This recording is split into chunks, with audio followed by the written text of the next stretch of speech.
Assalamualaikum warahmatullahi wabarakatuh. Kami dari kelompok 7 akan mempresentasikan tentang konsep dasar bimbingan dan konseling peserta didik. Sebelumnya, di sini saya akan memperkenalkan rekan-rekan saya terlebih dahulu. Yang pertama ada saya sendiri, yaitu Gebi Ramdhani dengan NIM 2006913. Kemudian ada Eka Nuramdhani dengan NIM 2007076. Kemudian ada Dian Pratiwi dengan NIM 2007085. Tanpa perlu berlama-lama, marilah kita mulai presentasi kali ini. Presentasi kali ini akan dimulai oleh saya sendiri.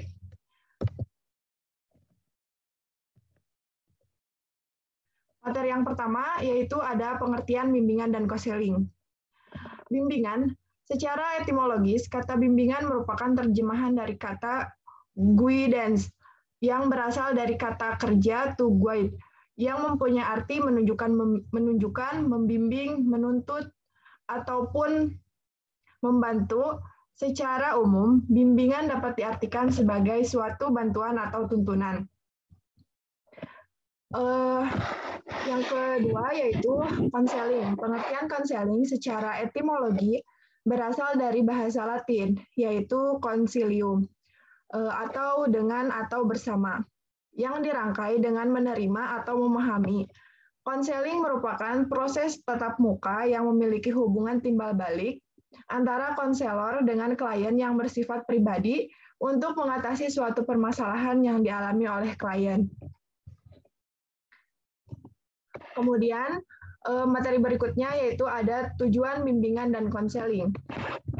Bimbingan dan konseling merupakan pelayanan untuk membantu peserta didik agar mandiri dan berkembang secara optimal dalam hubungan pribadi, sosial, belajar, karir, melalui berbagai jenis layanan, dan kegiatan pendukung atas dasar norma-norma yang berlaku. Kemudian, di sini ada fungsi bimbingan dan konseling. Fungsi yang pertama yaitu ada fungsi pemahaman. Fungsi pemahaman ini yaitu fungsi bimbingan dan konsultasi untuk membantu orang yang diajak berkonsultasi memahami dirinya atau potensi dirinya dan lingkungannya, seperti pendidikan, pekerjaan, dan norma agama. Berdasarkan pemahaman tersebut, konsultan akan mampu mengembangkan potensi dirinya dengan sebaik-baiknya dan mampu beradaptasi dengan lingkungan secara dinamis dan konstruktif. Kemudian, fungsi yang kedua yaitu fungsi preventif. Dengan kata lain, suatu fungsi yang berkaitan dengan upaya konselor selalu dapat mengantisipasi berbagai masalah yang mungkin terjadi dan berusaha mencegah konseli mengalami masalah tersebut. Melalui fungsi ini, konselor dapat memberikan arahan kepada konseli tentang bagaimana menghindari perilaku atau aktivitas yang merugikan. Yang ketiga, yaitu ada fungsi pengembangan. Fungsi pengembangan yaitu fungsi bimbingan dan konseling yang sifatnya lebih proaktif dari fungsi-fungsi lainnya. Konselor senantiasa berupaya untuk menciptakan lingkungan belajar yang kondusif, yang memfasilitasi perkembangan konseli. Konselor dan personel sekolah atau madrasah lainnya secara sinergi sebagai teamwork berkolaborasi atau bekerja sama merencanakan dan melaksanakan program bimbingan secara sistematis dan berkesinambungan dalam upaya membantu konseli mencapai tugas-tugas perkembangannya. Teknik bimbingan yang digunakan di sini adalah pelayanan informasi, tutorial, diskusi kelompok, atau curhat pendapat, homeroom, dan karya wisata. Yang keempat yaitu ada fungsi penyembuhan, yaitu fungsi bimbingan konseling yang bersifat kuratif. Fungsi ini berkaitan erat dengan upaya pemberian bantuan kepada konseli yang telah mengalami masalah baik yang menyangkut aspek pribadi, sosial, belajar, maupun karir. Teknik yang dapat digunakan adalah konseling dan remedial teaching. Yang kelima yaitu ada fungsi penyaluran.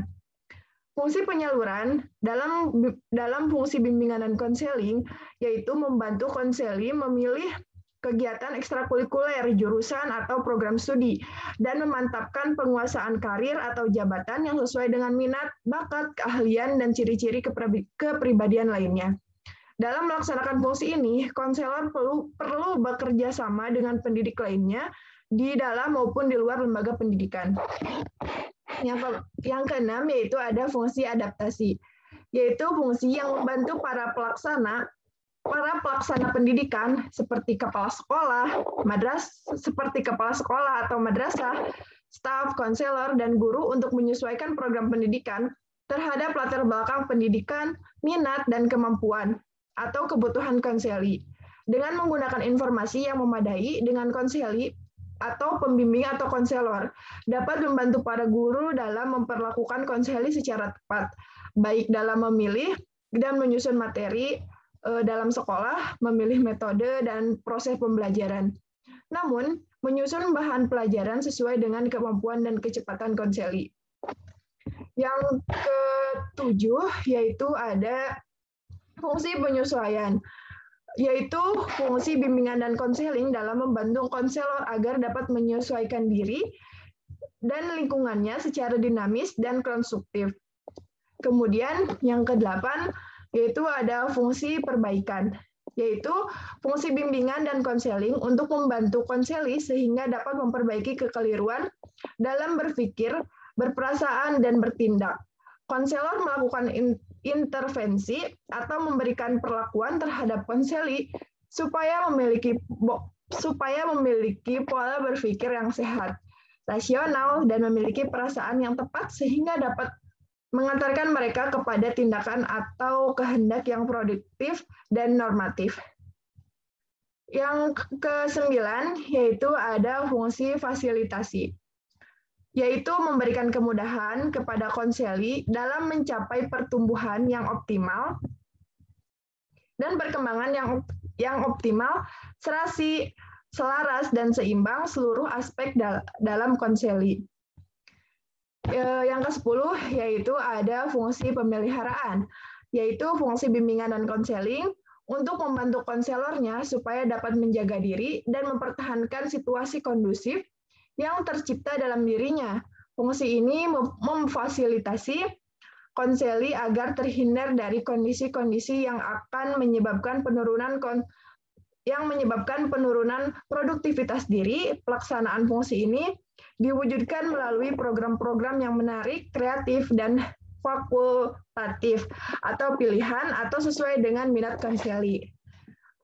Materi selanjutnya akan disambung oleh rekan saya. Mangga.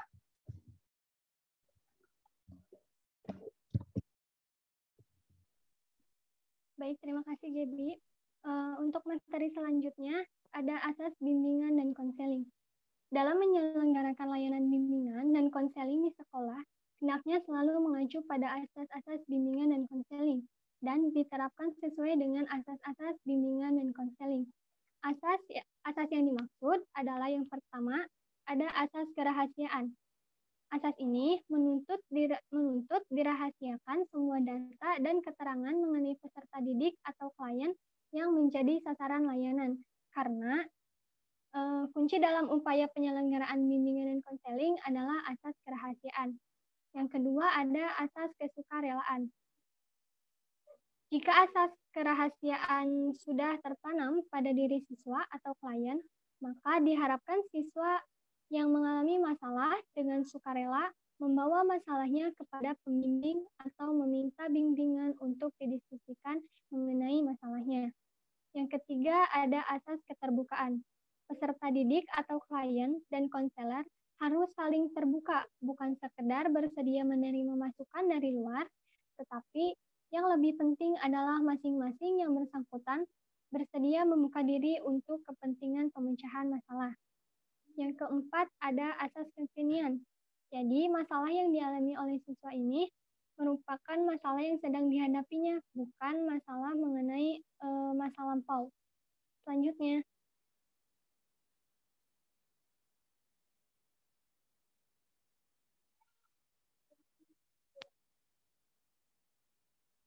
selanjutnya ada asas kemandirian. Dalam memberikan layanan, konselor hendaklah selalu menghidupkan kemandirian kepada orang yang akan dibimbing. Jangan sampai orang yang akan dibimbing tergantung kepada orang lain. Selanjutnya ada asas kegiatan. Asas kegiatan ini merupakan usaha kegiatan bimbingan akan sia-sia jika individu yang dibimbing tidak melakukan kegiatan dalam mencapai bimbingan. Selanjutnya ada asas kedinamisan. Upaya layanan bimbingan dan konseling diharapkan dapat terjadi perubahan dalam individu yang dibimbing, yaitu perubahan tingkah laku ke arah yang lebih baik. Selanjutnya asas Tutwuri Handayani. Asas ini menunjukkan pada suasana umum yang hendaknya tercipta dalam hubungan keseluruhan antara pembimbing dengan yang dibimbing. Selanjutnya asas alih tangan. Jika seseorang konselor belum dapat membantu sebagaimana yang diharapkan, maka konselor ini dapat mengalih tangankan klien tersebut kepada konselor lain yang lebih ahli. Kemudian asas keahlian. Para konselor perlu mendapatkan latihan yang cukup sehingga akan dapat dicapai keberhasilan dalam memberikan pelayanan. Selanjutnya.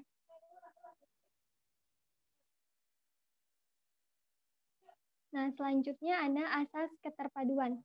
Individu yang dibimbing memiliki berbagai segi keadaan yang saling tidak serasi.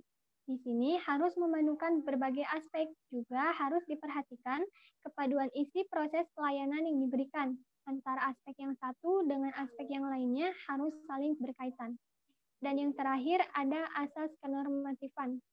Merupakan usaha bimbingan dan konseling tidak boleh bertentangan dengan norma-norma yang berlaku. Jika melanggar norma, hendaknya mampu mengarahkan ke arah positif dan sesuai dengan norma yang ada.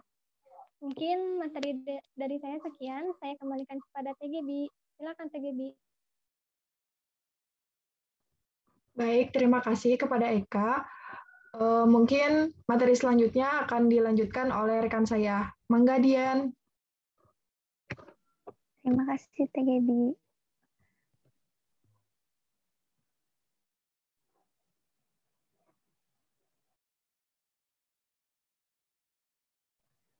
Ya, materi yang selanjutnya yaitu prinsip bimbingan dan konseling.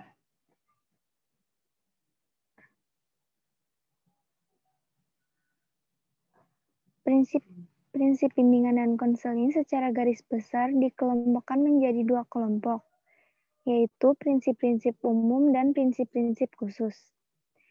Yang pertama, prinsip-prinsip umum. Meliputi dasar bimbingan dan konseling tidak dapat terlepas dari dasar pendidikan dan dasar negara, yaitu Pancasila. 2. Perlu dikenal dan dipahami karakteristik individual dari individu yang dibimbing. 3. Bimbingan diarahkan kepada bantuan yang diberikan supaya individu yang bersangkutan mampu membantu dirinya sendiri dalam menghadapi kesulitannya. 4. Untuk mendapatkan hasil yang maksimal, pelaksanaan program bimbingan harus dipimpin oleh seseorang petugas yang memiliki keahlian dalam bidang bimbingan. 5. Program bimbingan harus senantiasa diadakan penilaian teratur untuk mengetahui hasil dan manfaat yang diperoleh. Selanjutnya, prinsip-prinsip khusus. 1. Program bimbingan harus berpusat kepada siswa. 2. Keputusan terakhir dalam proses bimbingan ditentukan oleh individu yang dibimbing. 3. Pembimbing harus selalu menghormati dan menjaga kerahasiaannya informasi tentang individu yang dibimbingnya. 4. Pembimbing hendaknya menggunakan berbagai jenis metode dan teknik yang tepat dalam melakukan tugasnya. 5. Bimbingan harus dilaksanakan secara kontinu. Selanjutnya, T.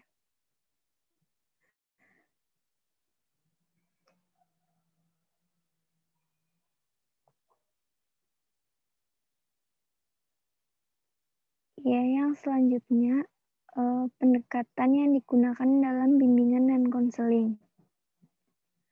Teknik atau metode bimbingan dan konsultasi merupakan metode yang digunakan untuk membantu membimbing seseorang atau sekelompok orang untuk menyadari dan mengembangkan potensinya, serta untuk mengambil keputusan dan menentukan tujuan hidupnya melalui interaksi atau tatap muka.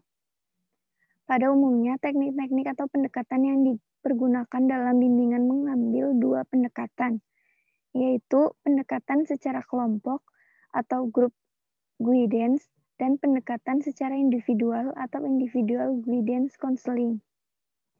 Yang pertama yaitu pendekatan kelompok.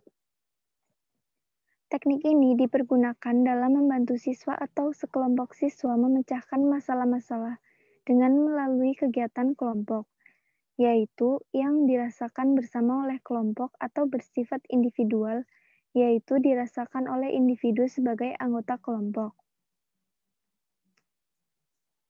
Dalam bimbingan kelompok ada beberapa teknik. Yang pertama yaitu homeroom program, yaitu suatu program kegiatan yang dilakukan dengan tujuan agar guru dapat mengenal peserta didiknya lebih baik sehingga dapat membantunya secara efisien.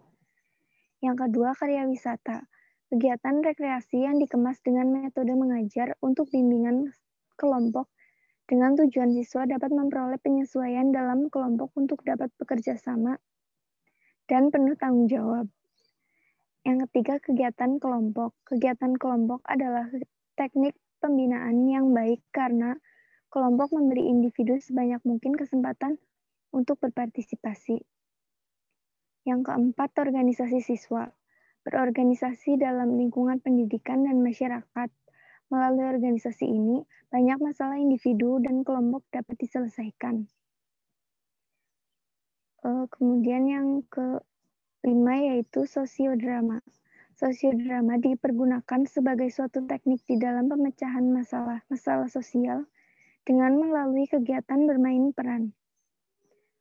Yang keenam, psikodrama. Merupakan teknik untuk memecahkan masalah psikologis yang dihadapi individu. Yang ketujuh, remedial teaching. Bentuk penambahan pelajaran, pengulangan kembali, latihan-latihan, penekanan aspek-aspek tertentu. Yang kedua ada individual guidance counseling atau bimbingan konseling individu. Bimbingan konseling pribadi mengacu pada konseling yang memungkinkan pelanggan menerima layanan tatap muka untuk membahas dan mengatasi masalah pribadi yang mereka hadapi. Dalam konseling semacam ini, konselor harus penuh simpati dan empati. Adapun teknik yang dilakukan sebagai pendekatan terhadap permasalahan-permasalahan sosial siswa di sekolah, harus dilakukan juga teknik sebagai upaya memaksimalkan potensi siswa antara lain. Satu, latihan asertif. Teknik ini digunakan untuk melatih klien yang mengalami kesulitan untuk menyatakan diri bahwa tindakannya adalah layak atau benar. Dua, desensitisasi sistematis. Merupakan teknik konseling behavioral yang memfokuskan bantuan untuk menenangkan klien dari ketegangan yang dialami dengan cara mengajarkan klien untuk rileks. 3. Pengondisian aversi. Teknik ini dapat digunakan untuk menghilangkan kebiasaan buruk. 4. Pembentukan perilaku model. Teknik ini dapat digunakan untuk membentuk perilaku baru pada klien dan memperkuat perilaku yang sudah terbentuk.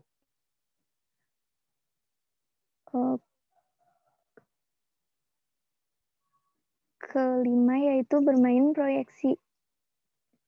Teknik ini yaitu memantulkan kepada orang lain perasaan-perasaan yang ada dalam dirinya sendiri dan tidak mau melihat atau menerimanya. Kemudian yang keenam, teknik pembalikan. Gejala-gejala dan perilaku tertentu seringkali mempresentasikan pembalikan dari dorongan-dorongan yang mendasarinya. Dalam teknik ini, konselor meminta klien untuk memainkan peran yang berkebalikan dengan perasaan-perasaan yang dikeluhkannya. Yang ketujuh, adaptif. Teknik yang digunakan untuk melatih, mendorong, dan membiasakan klien untuk secara terus-menerus menyesuaikan dirinya dengan perilaku yang diinginkan. Yang ketujuh yaitu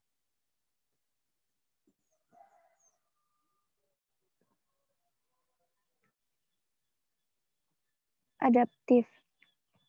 Teknik yang digunakan untuk mohon maaf sebelumnya yang ke-8 yaitu bermain peran.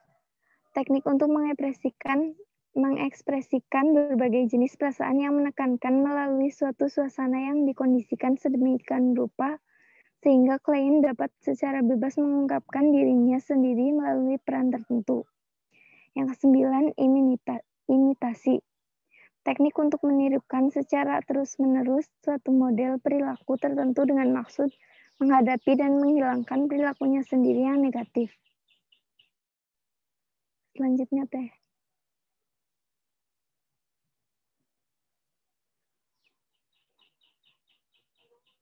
Iya, yang selanjutnya yaitu peran guru dalam bimbingan dan konseling.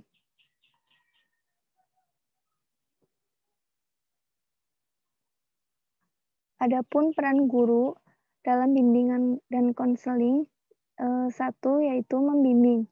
Bimbingan yang dilakukan oleh guru berupa bimbingan belajar dan bimbingan dalam menumbuhkan sikap tanggung jawab.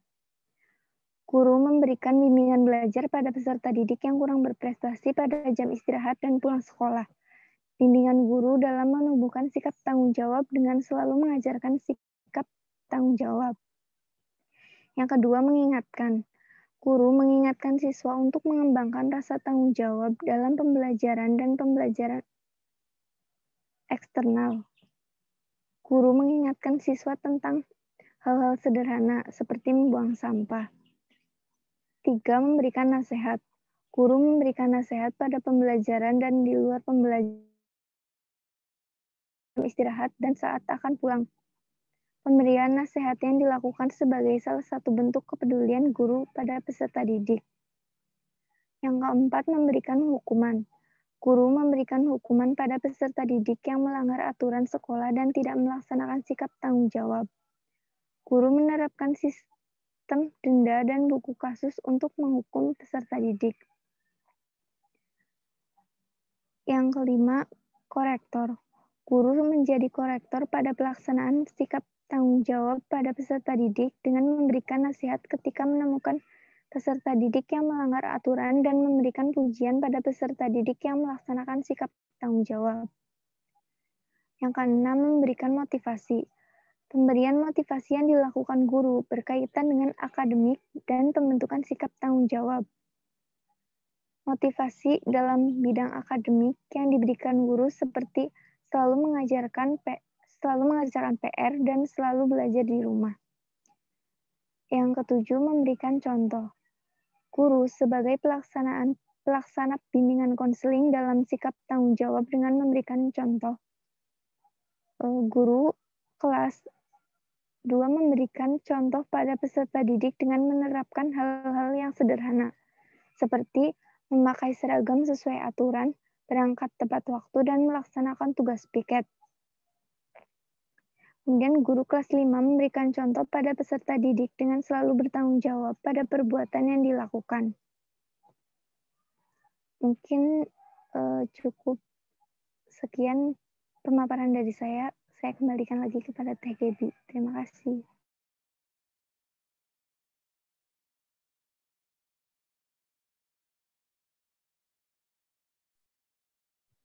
Baik, terima kasih. Mungkin dari kelompok kami, pemaparan materinya dicukupkan sekian. Mohon maaf apabila ada kesalahan. Terima kasih. Wassalamualaikum warahmatullahi wabarakatuh.